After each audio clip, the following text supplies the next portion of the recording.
PCOD సిమ్టమ్స్ని న్యాచురల్గా control చేసుకోవచ్చా? Definitely yes.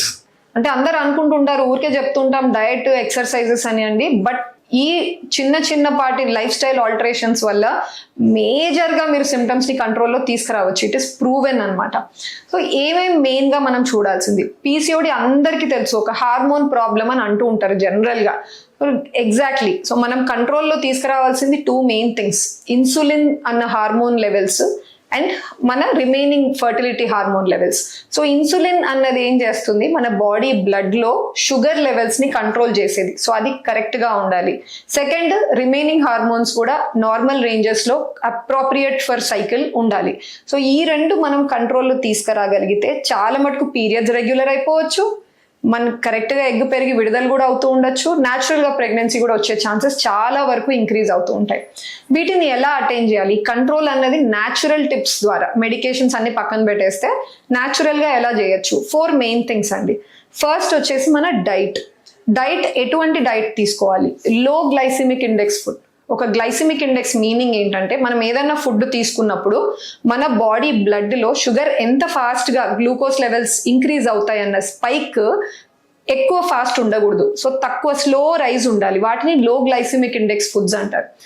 ఏవైనా మనం తీసుకునే sugary Coca Cola, Sprite, caffeinated drinks కావచ్చు, వైట్ షుగర్, మైదా, వీటన్నిటి వల్ల ఇంక్రీజ్ ఇన్ గ్లూకోజ్ లెవెల్స్ చాలా ఫాస్ట్గా జరుగుతుంది. వాటన్నిటిని ఆపేయాలి, రిప్లేస్ చేసుకోవాలి. ఎలా? రిప్లేస్మెంట్కి ఏమేమి ఫుడ్స్ తీసుకోవచ్చు? Millets, whole grains, green leafy vegetables. So ఇటువంటి డైట్ వెళ్ళాలి. కాఫీ, టీలు ఎక్కువగా షుగర్స్ వేసుకొని మల్టిపుల్ టైమ్స్ ఒక రోజులో తాగడము, ఇవన్నీ ఆపేయాలి. బయట ఫుడ్, ప్రాసెస్డ్ ఫుడ్, అన్ని జంక్ ఫుడ్ ఏవేవి చూస్తున్నారో వాటన్నిటిలో కూడా రిఫైన్డ్ షుగర్స్ ఉంటాయండి. సో వాటిని కూడా కంప్లీట్గా అవాయిడ్ చేయాలన్నమాట. సో డైట్లో ఇది మేజర్ ఆల్టరేషన్ మీరు తీసుకురావాల్సి వస్తుంది. సెకండ్ వచ్చేసి నిద్ర చాలా ఇంపార్టెంట్. అసలు మనం ఏమీ చేయకుండా హ్యాపీగా రెస్ట్ తీసుకొని ఒక పాజిటివ్ చేంజ్ తీసుకురాగలము అంటే ఇదే. సో నిద్ర కనీసం ఒక 7 to 8 hours అన్డిస్టర్బ్డ్ స్లీప్ ఉండాలి. లేట్గా 1కి 2కి నిద్రపోవడము, 9కి లేవడం, 10కి లేవడం అట్లా కాదు. బై 10-11 మాక్సిమం మీరు నిద్రపోవాలి. మార్నింగ్ వరకు డిస్టర్బెన్స్ లేని స్లీప్ అన్నది ఉండాలి. ఇది ఎలా హెల్ప్ అవుతుంది అంటే, స్లీప్ సరిగ్గా లేని వాళ్ళలో స్ట్రెస్ హార్మోన్ కార్టిజాల్ అనేది ఇంక్రీజ్ అవుతుంది. ఈ కార్టిజాల్ ఏం చేస్తుంది అంటే, అన్వాంటెడ్ రీజన్స్ లో లైక్ పొట్ట భాగంలో అట్లా అక్కడంతా ఫ్యాట్ డిపాజిట్ అవుతుంది.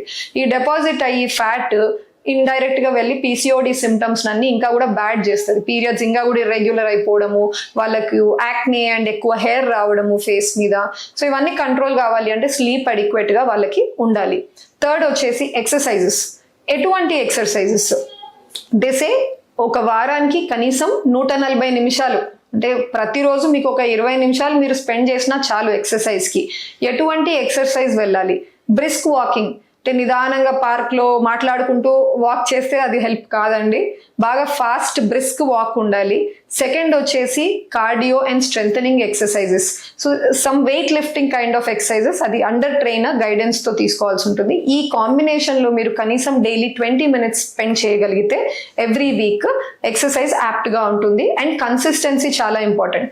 మీరు 1 month బాగా కంటిన్యూస్గా వెళ్ళారు, నెక్స్ట్ 1 month వదిలేశారు, అలా ఉండకూడదు. It should become a part of your life routine. So continuous కన్సిస్టెంట్గా మీరు ఈ లైఫ్ స్టైల్ని ఫాలో అవ్వాల్సి ఉంటుంది. So we talked about diet, next sleep గురించి మాట్లాడాము, నెక్స్ట్ ఎక్సర్సైజ్ గురించి మాట్లాడాము. లాస్ట్ వచ్చేసి మన స్ట్రెస్ లెవెల్స్ని ఎట్లా ఒకటి మేనేజ్ చేయాలి. మనం ఈ ఫస్ట్ 3 చేస్తే ఆటోమేటిక్గా స్ట్రెస్ లెవెల్స్ బాగా తగ్గిపోతాయి. అడిషనల్లీ ఇంకొన్ని మీరు యాడ్ ఆన్ చేయగలిగితే మెడిటేషన్, యోగా చాలా హెల్ప్ అవుతాయి. సో స్ట్రెస్ని కూడా మీరు లెవెల్స్ని తగ్గించగలిగితే, ఇవన్నీ చేసి మీ వెయిట్ రిడక్షన్ ఒక 5 to 10% మీరు ఉన్న ఇప్పటి వెయిట్కి ఒక 5-10% అన్న మీరు తగ్గగలిగితే, ఎంతోమంది మెడికేషన్ ఏం ట్రీట్మెంట్ లేకుండా వాళ్ళ పీరియడ్స్ రెగ్యులర్ అవ్వడము నోటీస్ చేశారు. వేరే other problems like acne, hair issues కూడా తగ్గడం కూడా నోటీస్ చేశారు. సో ఇవన్నీ న్యాచురల్ టిప్స్ ద్వారా మీరు పీసీఓడి సిమ్టమ్స్ని కంట్రోల్ చేసుకోవచ్చు. Thank you.